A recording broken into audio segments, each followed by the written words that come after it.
기계공학과가 작년에 또 입시를 치러 보니까 직윤을 킵하려고 했는데 이것도 안 되네. 차라리 이럴 바에는 그냥, 그래서 올해는 직윤을 줄이고 일반 전형은 이례적으로 늘렸어요. 5명을. 그거를 올해 서울대 모집 정원의 증감과 관련해서 맥락을 좀 읽어냈었습니다. 그러면 이제 이것 가지고 입시 전략에 어떻게 활용할 거냐?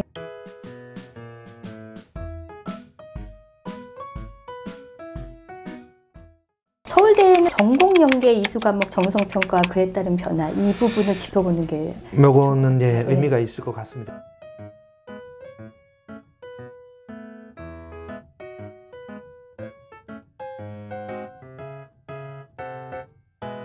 이거는 이제 그 핵심 권장 과목하고 그 다음에 권장 과목이 둘로 구분이 되어 있습니다. 네. 아시죠, 그것은? 이건 제가 봤어요. 예. 그 둘의 차이가 뭐라고 생각을 하세요? 꼭 해야 되는 거랑 조금 꼭 해야 되는 거. 평가 맥락에서 생각을 해보면 이 권장 과목은 수강을 안 해도 불이익은 안 주겠다. 다만 수강을 하면 이익을 주겠다라는 거예요. 근데 핵심 권장 과목은 수강 안 하면 불이익을 주겠다는 뜻이에요. 아무래도 이러다 보니까 물리투 선택자가 많아지겠죠. 학교에서 이공계열 가려는 학생들은. 그리고 이제 이게 서울대만의 문제는 아니겠죠. 그동안 서울대는 이런 얘기들을 많이 했기 때문에 뭐 그런 얘기 많이 들으셨을 거예요. 물화생 안 하면 서울대 공대 못 간다. 서울대 의대도 못 간다. 이런 아주 과장된 얘기들을 하곤 했었죠. 그래서 그래도 어쨌든 상위권 학생들은 많이 이제 물리를 선택하고 있고 했기 때문에 그래서 뭐 크게 영향을 주는 거는 아마 없을 겁니다, 이거는. 근데 이게 이제 다른 대학에도 영향을 줄 수 있다는 게 문제죠. 당장은 아니죠. 그쵸. 이제 아마 점점 이제 타 대학들도 서울대가 이렇게 이제 평가를 하게 되면은 여기에 맞춰서 학생들이 학생부를 이제 만들어 갈 수밖에 없잖아요. 그런 학생들이 지원하는 곳이 대부분 다른 학교들도 넘쳐나게 된다고요. 그럼 그 학과에 대해 합격하려면은 이 서울대 기준에 맞춰서 안 할 수가 없게 되는 거예요. 상위권 대학들은. 그 영향이 거의 한 중대 정도까지는 가지 않을까 생각을 하죠. 중앙대, 이대 정도까지는. 학교에서 공식적으로 반영을 안 할 수도 있겠지만 어쨌든 뭐 공대 교수예요. 근데 우리 대학은 이런 거 이런 거 없지만 물리 선택자가 많은데 굳이 화학 선택자를 뽑겠어요? 생물 선택자를. 그럼 자명한 사실이라고요. 그렇기 때문에 타 학교의 평가에까지도 영향을 준다라는 뜻입니다. 평가 맥락에까지. 간접적으로 영향을 끼치겠죠. 또 하나는 이제 요것과 관련해서 좀 중요하게 봐야 될 게 뭐냐면 우리가 이제 그 학과의 정체성을 오인하고 있는 학과들이 좀 있습니다. 어떤 거요? 이렇게 한번 생각을 해볼게요.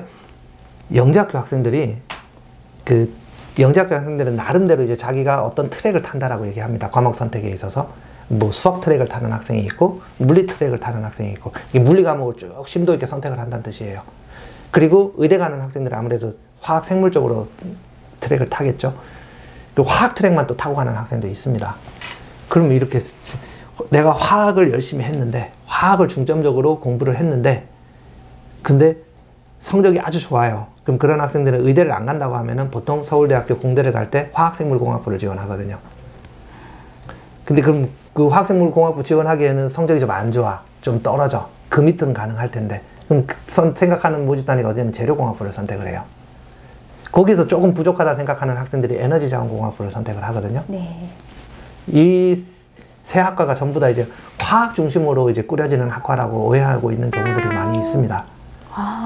근데 이 세 학과 전부 다 핵심 권장 과목을 보면은 수학하고 물리예요. 몰투예요. 그래요? 물리 선택자들도 얼마든지 여기 선택할 수가 있습니다.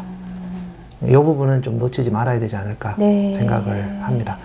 또 하나는 이제 문과에서 유일하게 이제 핵심 권장 과목은 아니지만 권장 과목을 지정하고 있는 모집 단위가 경제학부거든요. 여기서 미적분학하고 통계학을 지정을 하고 있습니다. 그래서 제가 이제 이렇게 컨설팅을 해보니까 외고 중심으로 해서 미적분학을 개설하는 학교들이 꽤 많이 있더라고요. 아마 그 학생들이 이제 아무래도 그 상위권 뭐 특목고라든지 이런 고등학교 중심으로 이제 미적분학을 이제 계속 학교에서 개설을 해서 수강하게 만든다라고 하면은 서울대 경제학부는 이제 가려면은 다른 일반고 학생들도 어떻게든 미적분학에 대해서 관심을 갖고 공부를 아마 해야 될 겁니다. 학교에서 개설을 안 한다 하더라도.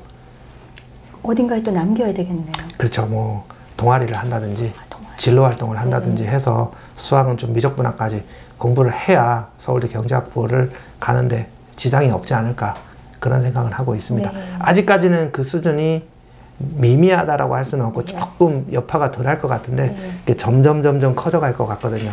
그래서 그 부분은 일반고에서 이제 담당하고 계신 선생님들도, 일반고 재직하고 있는 선생님들도 학생 지도에서 전 참고를 해야 되지 않을까. 네, 그렇게 생각을 하고 있습니다.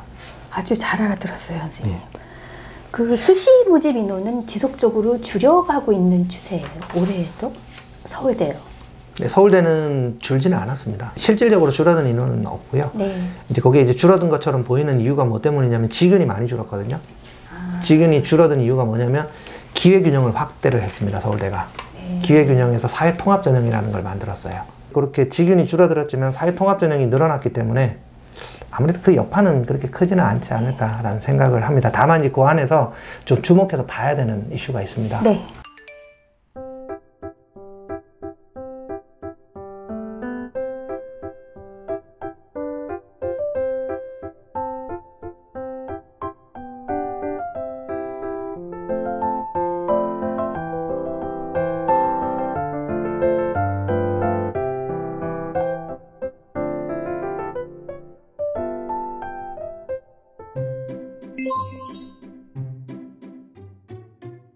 그 이슈가 뭐냐면 그 작년에 서울대학교가 정시 모집이 많이 늘어났거든요.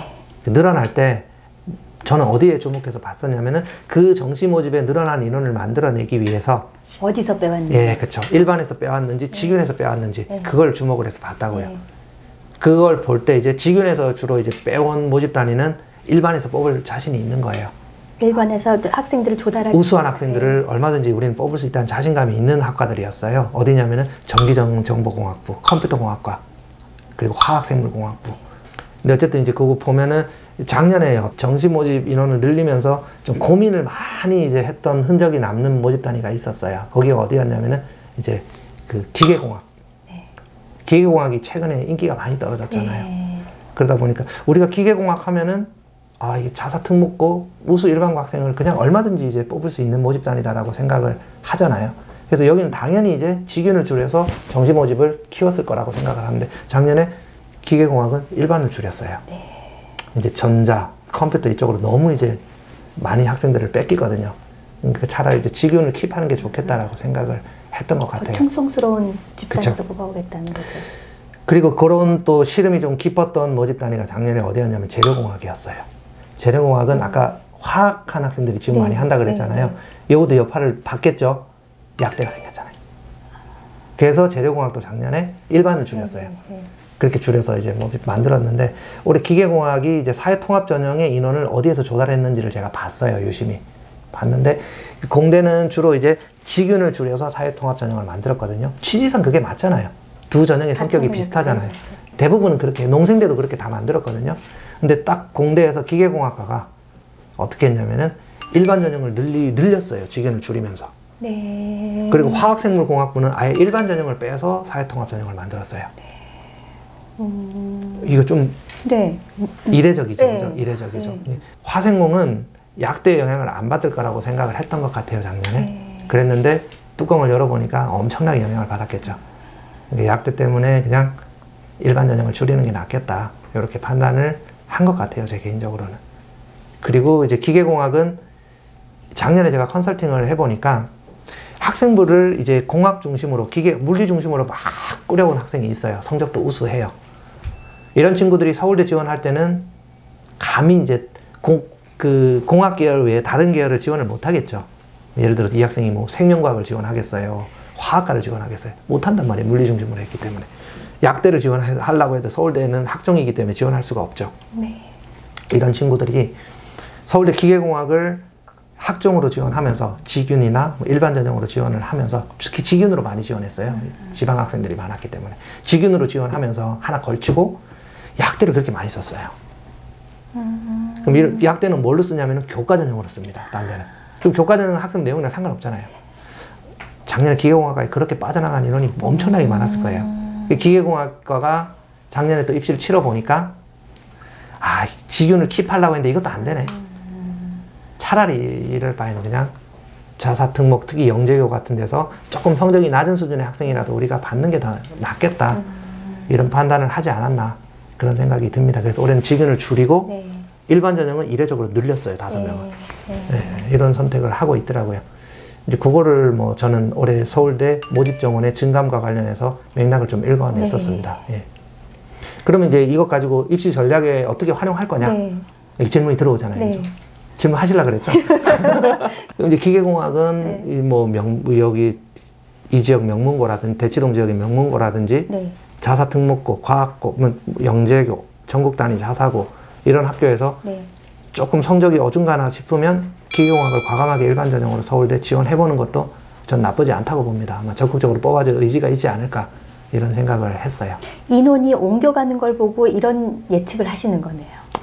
예측을 했다기보다는 제가 옛날에 했던 일이거든요. 네, 옛날에 그런 네. 것들은 제가 많이 이제 했었기 알겠습니다. 때문에 네. 그러니까 이게 만드는 사람 입장에서 좀 보거든요. 네. 그렇게 보면은 좀 입시가 조금 더 보이는 면이 네. 있기는 해요. 한 가지 더